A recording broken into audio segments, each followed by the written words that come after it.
Sampah-sampah yang mengotori dan mencemari laut Indonesia harus diberantas, supaya sampah tak menggurita, lalu semakin merusak lingkungan dan kehidupan. Padahal kehidupan laut ini sangat menopang kehidupan masyarakat kita, baik langsung ataupun tidak langsung. Dulu kan ada riset dari penelitian Ibu Susi ya, dari KKP waktu itu memang menyatakan sampai ratusan, bahkan sampai ribuan triliun potensi yang ada di laut Indonesia. Nah, ini sangat terganggu.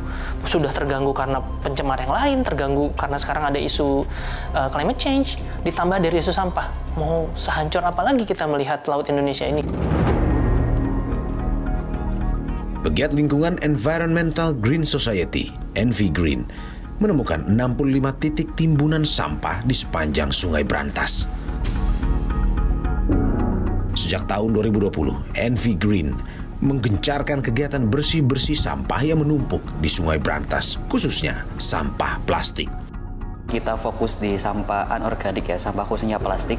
Jadi untuk dominasi sampah yang kita kumpulkan itu tergantung bagaimana karakteristik lokasi yang kita bersihkan. Misal kita pernah melakukan bersih-bersih di Coban Talun, di daerah wisata, maka nanti sampah yang paling banyak adalah sampah produk-produk dari wisatawan seperti botol minuman, kemudian snack air mineral dan sebagainya. Nah, untuk lokasi yang berada di sekitar pemukiman warga, nanti akan sampah paling banyak adalah household product atau produk-produk rumah tangga seperti deterjen, kemudian sampo, sabun dan sebagainya. Sampah organik, kemasan sekali pakai, serta produk rumah tangga mendominasi. Ini jelas memengaruhi kualitas air sungai dan biota yang hidup di dalamnya. Sampah membuat wajah Sungai Brantas jadi buruk, tercemar, dan beracun.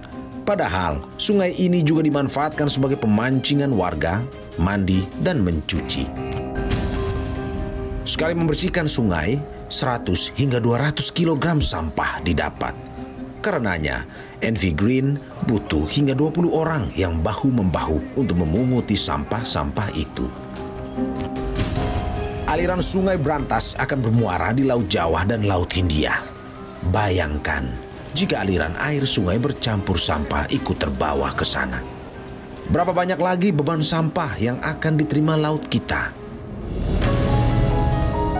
Selain menggencarkan bersih-bersih sampah, edukasi juga disosialisasikan agar warga tak sembarangan membuang sampah ke sungai. Bersih-bersih sampah emang nggak sepenuhnya menyelesaikan masalah. Karena sejatinya kita memerlukan 3 instrumen gitu ya, antara produsen, kemudian konsumen sebagai masyarakat itu sendiri ya, terus dari pemerintah juga. Nah, dari pemerintah ini mereka bisa mengeluarkan regulasi terkait sampah, kemudian dari konsumen mereka bisa mengeluarkan produk yang lebih ramah lingkungan. Konsumen sendiri perlunya kesadaran dari diri sendiri sebelum ke orang lain untuk membuang sampah pada tempatnya, memilah sampah, dan juga tidak membuang sampah ke sungai, seperti itu.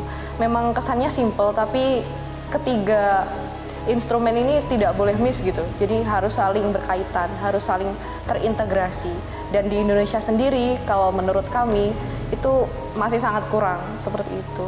Jadi dari regulasinya juga masih sangat lemah, kemudian dari produsennya juga masih seperti itu saja, tidak ada perubahan, serta masyarakatnya sendiri malah lebih parah lagi. Mereka banyak kan yang cenderung menyalahkan pemerintah, tetapi mereka tidak sadar gitu bahwa sampah yang dihasilkan itu juga banyak jumlahnya. Mereka juga yang mencemari lingkungan gitu.